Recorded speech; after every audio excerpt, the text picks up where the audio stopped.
Hello పిల్లలు, ఎలా ఉన్నారు? Welcome to the sparrow TV. పిల్లలు, ఈరోజు ఒక మంచి పొడుపు కథతో మీ దగ్గరకు వచ్చాను.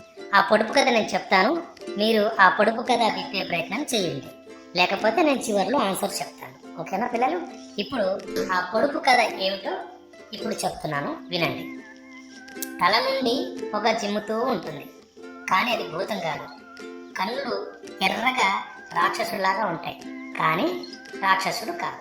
అలా పాకిపోతూ ఉంటుంది, అది పాము అయితే కాదు. ఇంతకీ ఏమిటిది తెలిసిందా పిల్లలు? మీరు ఆలోచిస్తూ ఉండండి. ఈలోపు దీనికి సంబంధించిందే ఒక మంచి కథ చెప్తాను. కథ అయిన తర్వాత మళ్ళీ దీని ఆన్సర్ కూడా చేస్తాను. ఓకేనా పిల్లలు? ఇప్పుడు కథలోకి వెళ్ళిపోదామా?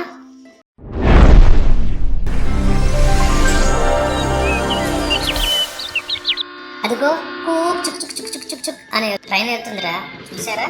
దాంట్లో లిల్లీ ఆమె తమ్ముడు టామ్ ఇద్దరు ట్రైన్లో ప్రయాణం చేస్తున్నారు. వాళ్ళ అమ్మమ్మ వాళ్ళ ఇంటికి వెళ్తున్నారంట. రైలు మొదలైంది. కాసేపటికి 5 ఏళ్ల టామ్ అలా తిరుగుతూ విసుగొచ్చి బోరు కొట్టి అతను ఎదురుగా ఉన్న సీటు కింద ఏదో మెరిసే ఎర్రగా బంతిలాగా ఉంది. దాన్ని చూశాడు. అరే, బంతి దొరికిందే అని చెప్పి తీసుకున్నాడు. సంతోషంగా దాన్ని తీసుకుని ఆడుకోవడం మొదలుపెట్టాడు. లిల్లీ పిలిచి, టామ్, అది మనది కాదు, దాన్ని ముట్టుకోకు అని చెప్పేది. కానీ టామ్ వెళ్ళలేదు, ఆడుకుంటూనే ఉన్నాడు. కొద్దిసేపటికి మరో చిన్న అబ్బాయి అక్కడికి వచ్చి సీట్లు వెనక అటు ఇటు ట్రైన్లో వెతుకుతూ ఉన్నాడు. లిల్లీకి అప్పుడు అర్థమైంది, ఆ అబ్బాయి తన బంతిని కోల్పోయాడు, ఆ బంతిని వెతుక్కుంటున్నాడు అని.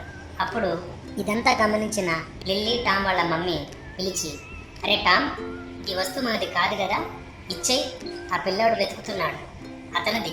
మనం పరాయి వస్తువులు ఎప్పుడు ముట్టకూడదు, వాళ్ళ పర్మిషన్ లేకుండా మనం ఎప్పుడు తీసుకోకూడదు, ఓకేనా నాన్న అని చెప్పేది. అప్పుడు టామ్ తన తప్పు తెలుసుకొని సరేనమ్మా అని చెప్పి సారీ అని చెప్పి ఆ అబ్బాయికి ఆ బంతిని ఇచ్చేశాడు. ఆ బంతి దొరికిన తర్వాత ఆ అబ్బాయి చాలా సంతోషంగా కృతజ్ఞతతో థ్యాంక్స్ చెప్పి వెళ్ళిపోయాడు. అదిరా పిల్లలు కథ. ఇప్పుడు ఈ కథలో మీకు ఏం తెలిసింది? నీతి, ఇతరుల వస్తువులను తీసుకునే ముందు అడగాలి. ముఖ్యంగా నీది కాని వస్తువును తిరిగి ఇచ్చేయడం చాలా మంచిది. దాంట్లో నీ నిజాయితీ, నీ గుణం, నీ లక్షణం అందరికీ తెలుస్తుంది అని ఈ కథలో మీకు ఈ నీతి తెలిసింది. అవునరా పిల్లలు, ఇంతకీ మీకు అర్థమైందా? నా కథ పొడుపు కథతో మొదలైంది కదా, మరి పొడుపు కథకి ఆన్సర్ ఏంటంటారు? సరే, ఈ పాటికి మీకు గుర్తొచ్చే ఉంటుంది. గుర్తు రాకపోతే మళ్ళొకసారి నెమరేస్తున్నాను, చూడండి. తల నుండి పొగ చిమ్ముతుంది, భూతం కాదు.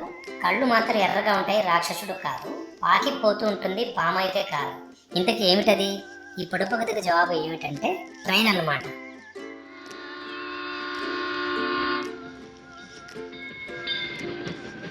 ఓకేనా? సో ఇలాంటి పొడుపు కథలు, మంచి మంచి మోరల్ స్టోరీని మళ్ళీ కలుపుతూ మీకు చెప్పే ప్రయత్నం చేస్తుంటాను. మీరు చూస్తూ ఉండండి ద స్పారో టీవీ. లైక్ చేయండి, షేర్ చేయండి. Take care, by by, love you all.